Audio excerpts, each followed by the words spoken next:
The Suncoast is 1,000 miles from Lower Manhattan, but on September 11, 2001, several of our neighbors were there, including our own Alex Redmond. Today, in Part 5 of our series, Remembering 9/11 10 years later, we hear about their experiences.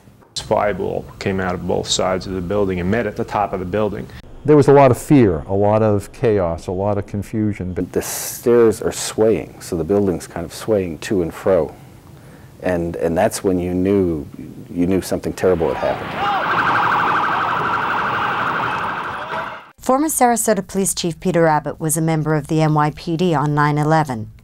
When the first plane hit, he said it appeared to be a tragic accident, but that was until the second tower was struck.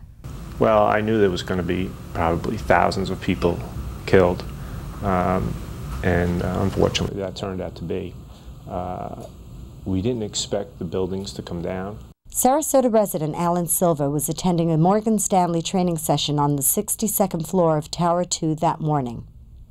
He was in the process of evacuating and reached the 40th floor by stairwell when he was told the building was secure.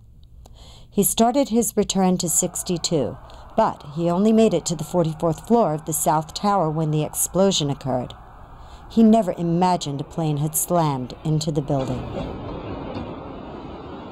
I thought a bomb had exploded either on our floor, just below or just above, but it was that dramatic. The building actually began to teeter, if you will. It began to move. Another Suncoast resident, Dan Hoff, was also at the World Trade Center that morning in Tower 2.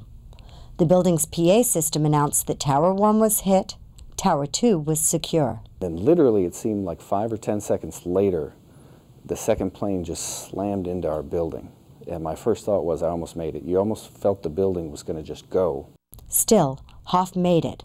Meanwhile, it took Silva more than 45 minutes to get out of the South Tower.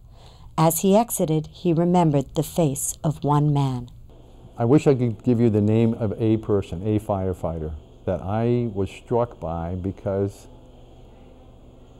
you know, he had that look of empathy, of compassion. He was one of those people that basically was charging towards the stairwell. I could see his face. I can still see his face. You know, he had that empathy and that compassion, as I mentioned, but he had that look of, all will be okay. But as Silva observed, for that firefighter, all was not okay.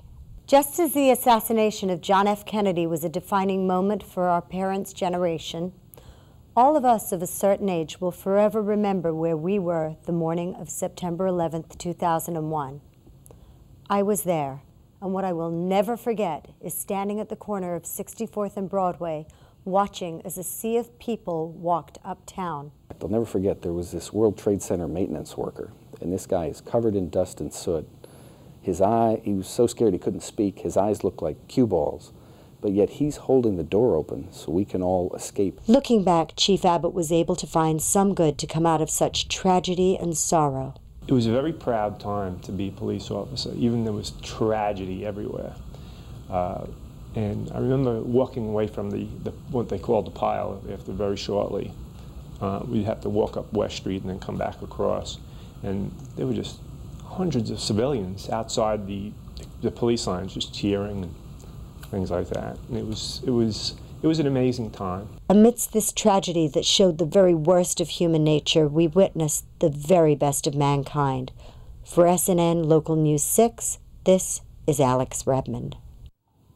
Please join us for our live coverage of the 10th anniversary memorial of the attacks. It begins at 8:30 Sunday morning. We'll take you live to the memorials here in Sarasota, New York, Virginia, and Pennsylvania.